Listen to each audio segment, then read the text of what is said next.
biologique comme outil de précision.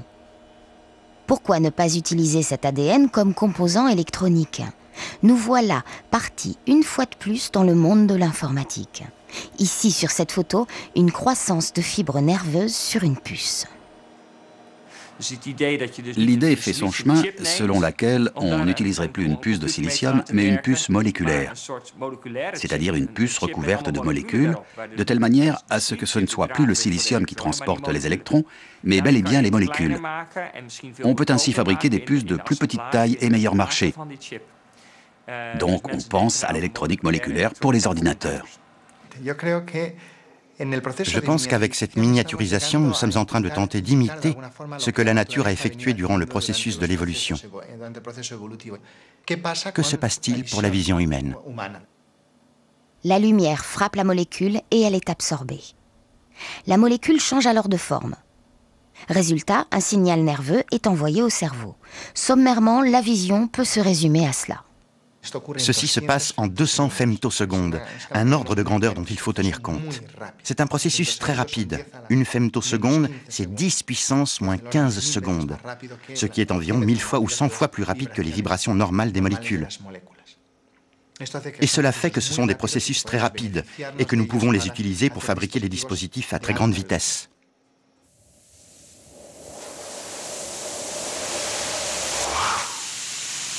À ce moment du récit, la perspective des applications des nanosciences s'ouvre devant vos yeux. Il reste à rêver à des réalisations plus ou moins lointaines, comme l'ampoule qui consomme moins d'énergie, la batterie qui se charge 100 fois plus vite et se décharge 10 fois moins, la fusée ou l'avion plus léger, donc moins gourmand en kérosène, un mode de décryptage des messages vraiment inviolable cette fois. Tout cela est sans doute une autre histoire. Pourtant, aujourd'hui, les nanotechnologies sont déjà bien présentes. Comme avec ce dernier exemple bien concret. Cela commence par une réaction chimique classique, contrôlée à l'échelle nanoscopique et réalisée à l'échelle industrielle. Prenez du chlorure de fer, mélangez à de l'eau, cela donne cette couleur orangée. Vous rajoutez de la soude, laissez agir pendant quelques minutes, vous obtenez une couleur noire qui indique la formation de cristaux d'oxyde de fer.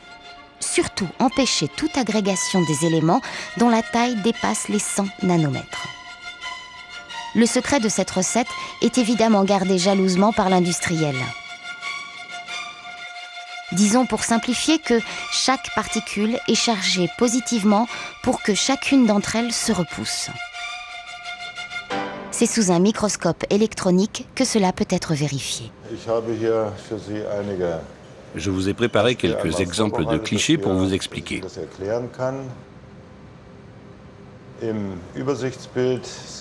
Dans la vue d'ensemble, vous voyez que les particules forment une agglomération plus ou moins ouverte. Cette disposition permet de reconnaître et d'identifier très facilement chaque particule individuelle. On voit très bien également la forme régulière de ces particules. Et on peut mesurer leur taille.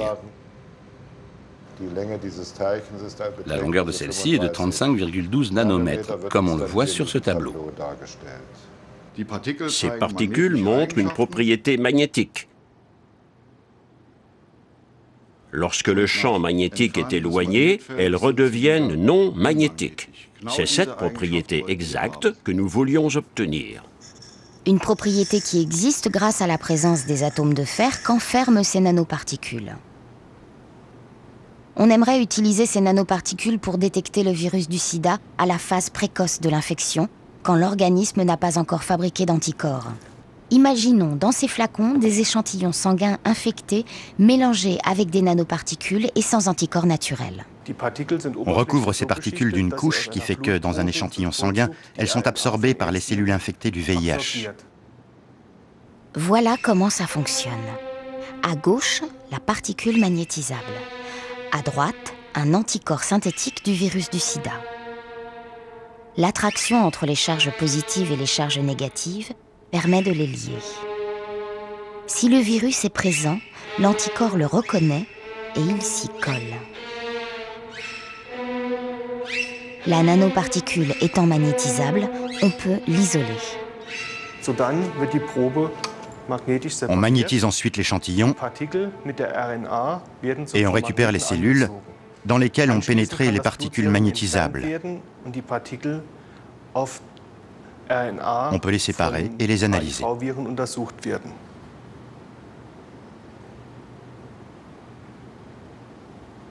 Cette méthode de dépistage précoce du sida est encore en cours de développement.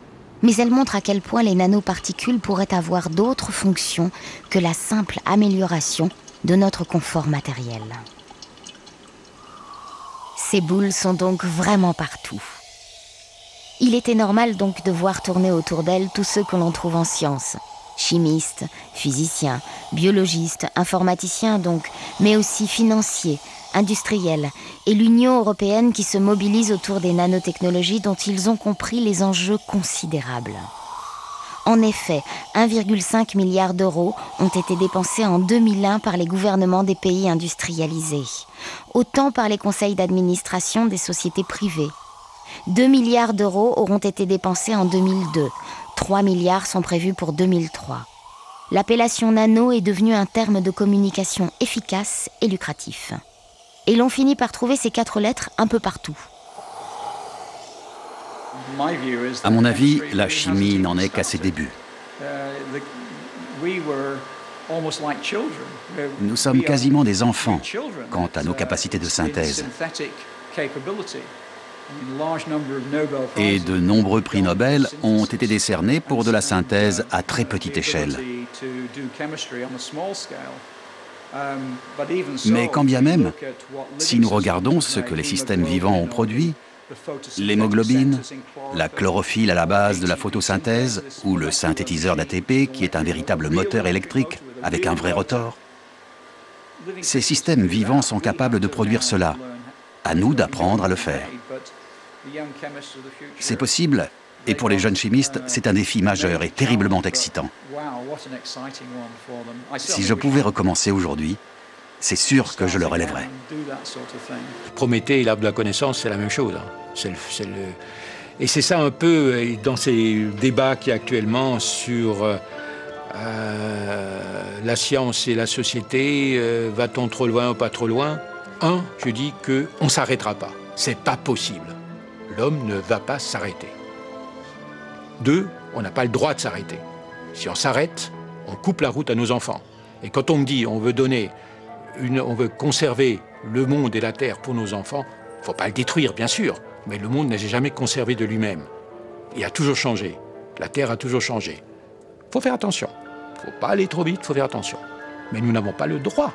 C'est criminel de fermer les portes et les fenêtres et de dire maintenant c'est terminé, l'état que nous avons atteint, c'est le bon, c'est très bien comme ça. Vous vous attendrez, vous allez vivre dans le même état que nous, parce que nous pensons que c'est le meilleur. C'est totalement absurde. Et donc, je crois qu'on va être... On a ce feu, on a dans la main, on ne peut pas le rendre, on l'a dans la main.